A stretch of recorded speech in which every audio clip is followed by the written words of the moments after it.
What a phenomenal piece of writing by Andrew Bovell, who wrote the powerful Australian film Lantana, which debuted in 2001. Okay, ready? 5 seconds before the performance. Welcome to Theatre First with Alex First. When the Rain Stops Falling is a magnificently rendered, complex work that continually shocks and surprises. Its drip-feed narrative comes together to form a most disturbing picture. It's only when the full truth outs that you come to realise the true mastery of the art form. This is a multi-generational production concerning two families that spans London, the Coorong in South Australia, and Alice Springs over 80 years from 1959. First performed in 2008, it starts with teeming rain and a rare, possibly extinct fish falling from the sky. The receiver, a middle-aged man, leads a shabby and reclusive life, having walked out on his 7-year-old son 2 decades earlier, something about which he's deeply ashamed. Then, out of the blue, that now young man reaches out to his father.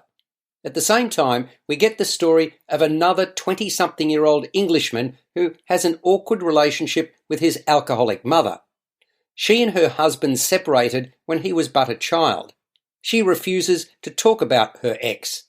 Her son knows she's holding back and decides to investigate for himself, based upon an old newspaper article he comes across.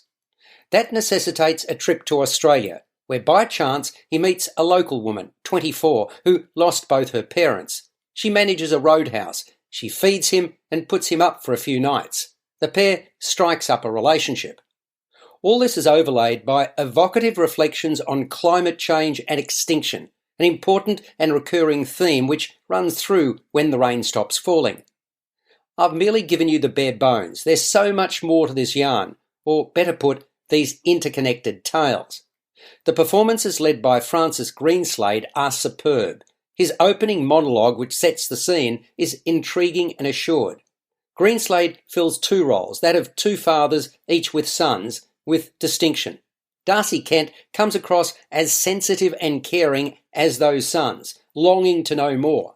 Esther Van Doornum excels as a supportive, intelligent and betrayed wife, while Margaret Mills portrays the same woman later in life, dour, closed off and dogmatic. Lucy Chakes shines as a young woman shaped by her testing past, desperate to escape her dead-end existence, but afraid of what might be. Heather Bolton plays her later in life, suffering from dementia, prone to expletive-riddled outbursts. And Chris Connolly is cast as her stoic but long-suffering husband. When the Rain Stops Falling is impactful from the opening scene. That's when coloured lighting, potent sound and the 7-strong cast with umbrellas raised deal with torrential rain, lightning and thunder. Much of the action takes place in and around a long wooden table surrounded by benches and chairs where fish head soup is on the menu. The play, adroitly directed by Bryony Dunn, unfolds over 22 scenes and requires concentration to follow, to piece together the puzzle. 2 hours without interval, I was mesmerised. When the Rain Stops Falling is playing at Theatreworks in St Kilda in Melbourne until the 18th of March 2023. You've been listening to Theatre First with Alex First. Available at Apple Podcasts, Google Podcasts, Spotify, iHeartRadio, or your favourite podcast player. You can also stream on demand at Bytes.com. This has been another quality podcast production from Bytes.com.